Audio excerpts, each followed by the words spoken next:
जय हिंद दोस्तों, मैं दिलीप कुमार। दोस्तों 1 अक्टूबर को 2 पालियों में आयोजित बिहार पुलिस सिपाही भर्ती की परीक्षा को पेपर लीक की वजह से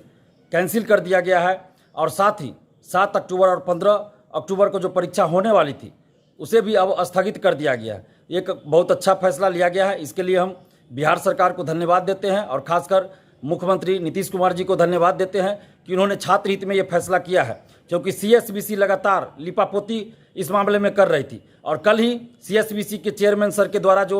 बातें कही गई थी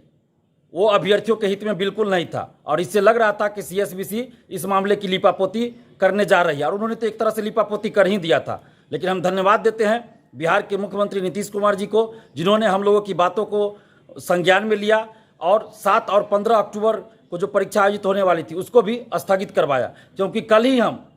हम ये मांग कर रहे थे सुबह से कि सिर्फ 1 अक्टूबर की परीक्षा कैंसिल ही नहीं होनी चाहिए, बल्कि 7 और 15 को जो परीक्षा आयोजित होने वाली है उसको भी स्थगित किया जाए, क्योंकि जो सेटर, जो दलाल, जो शिक्षा माफिया 1 अक्टूबर की परीक्षा में सेंधमारी कर लिया है वो 7 और 15 अक्टूबर की परीक्षा में भी सेंधमारी निश्चित रूप से कर लेगा। हमने कल ही इस बात की मांग किया था कि 7 और 15 अक्टूबर की परीक्षा को भी स्थगित कर दीजिए। तो बिहार सरकार ने और खासकर मुख्यमंत्री नीतीश कुमार जी ने जो फैसला किया है इसके लिए हम नीतीश कुमार जी को बहुत बहुत धन्यवाद देते हैं और साथ ही उनसे पुनः हम मांग कर रहे हैं, आग्रह कर रहे हैं कि जब भी ये परीक्षा आयोजित हो,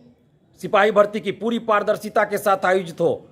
और पूरी व्यवस्था की जाए कि धांधली सेटिंग ना हो, पेपर लीक ना हो और जो व्यवस्था बीपीएससी के द्वारा की गई है वो सारी व्यवस्था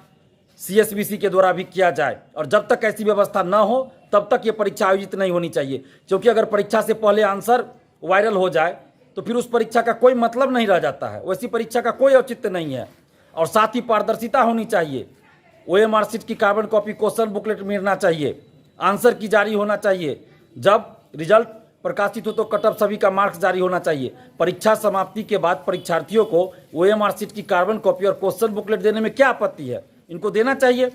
बीपीएससी ओएमआर शीट ऑनलाइन जारी करती है परीक्षा के बाद, मेंस की कॉपियां परीक्षा के बाद जारी होता है, तो सीएसबीसी ऐसा क्यों नहीं कर सकती है? इसलिए सीएसबीसी को भी ऐसा करना चाहिए। परीक्षा के बाद ओएमआर शीट की कार्बन कॉपी और क्वेश्चन बुकलेट जारी होना चाहिए, आंसर की जारी होना चाहिए और रिजल्ट के साथ कटअप सभी का मार्क्स जारी होना चाहिए। और जब तक ऐसा नहीं होगा तब तक परीक्षा का कोई मतलब नहीं है, कोई औचित्य नहीं है। इसलिए हम नीतीश कुमार जी से ये मांग कर रहे हैं कि जब भी ये परीक्षा हो तो पूरी व्यवस्था के साथ हो, जो व्यवस्था बीपीएससी ने अपनाया है वो सारी व्यवस्था लागू किया जाए। धन्यवाद। जय हिंद।